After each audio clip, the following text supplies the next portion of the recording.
Hey, good morning, family. How y'all doing this morning? This is Colin. Hope y'all are doing well this morning. The other day I did a short and I talked about some of the things that we need to do in our 50s and 60s to be happy, happy during retirement. And I just want to elaborate a little bit more today. Remember, I don't own the rights to music. I'm not a financial planner or advisor, but I think it was important to kind of highlight the points and elaborate a little bit more so my audience could understand a little bit more. I know one of the first thing we talk about is avoiding conversation about death and money.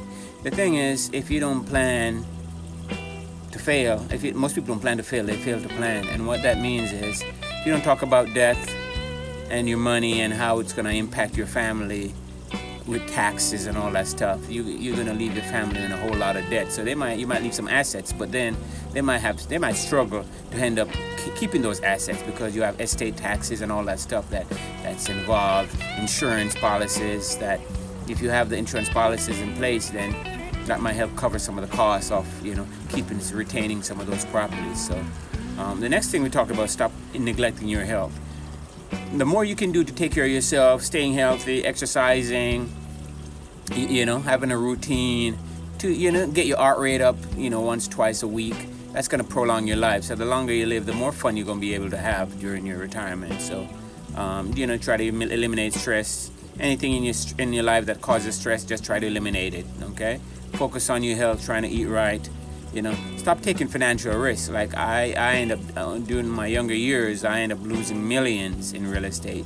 At one point, I had 22 properties, and because I was so aggressive, so I neglected my future, and in essence, trying to get a big payday, which I had, and the real estate market collapsed. So I can't afford to take those risks anymore. So now I have to preserve capital, preserve my future. So I have to measure twice and cut once. If you know what I mean, to make sure that I don't encounter any issues later on when I retire. So I can't do the same things when you're in your 20s and 30s and 40s.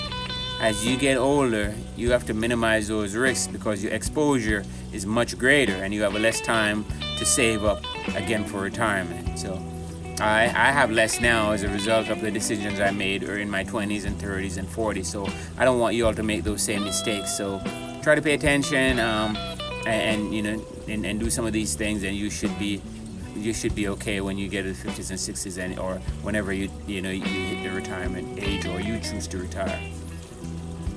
Another thing is stop wasting time around the wrong people.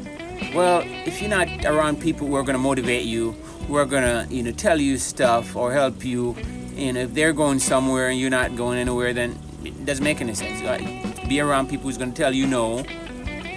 Be around people who's, if they're making an investment, they're going to share some ideas with you, or not necessarily go in business with you, but they're going to kind of share some of the things that they're doing, and vice versa. So you're going to learn from them, they're going to learn from you. But you have some people out there, they'll be doing 10, 20 different things, and they will not include you in one of those things.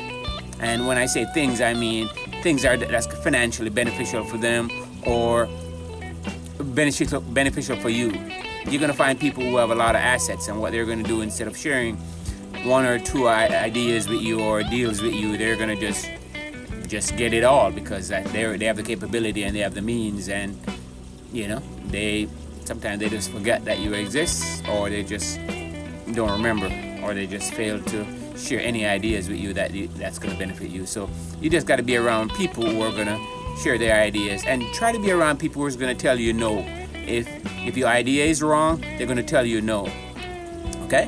And also, one of the biggest things I learned is run your ideas. Have a mentor. Have a mentor that you could run an idea, and he or she is going to be open-minded, and they're going to give you their best opinion, whether you like it or not. Because if you have people who are going to always tell you yes, then you're never going to get an opposing opinion. And sometimes you need that. As you get older, you cannot do the same things and expect different results. You're going to end up in problems, and it will affect your future. And in terms of future, I mean your retirement. And also, stop resisting change, because as you get older, there's going to be a lot of changes that you may have to incorporate into your life. you know, because, you know, we age change. People in general age change. So, you know, start being more flexible with certain things. I know there's certain things you won't compromise on, but because you're retired. But at the same time, even if you're not retired, try to be a little more flexible, okay? All right, thank you. I hope you learned something from this. If you have any questions or concerns, please reach out to me. Like, share, subscribe, and I appreciate you all. I see you all at the top. Thank you so much. Hope you all have a wonderful Wednesday, and good luck to you all. Okay, love you.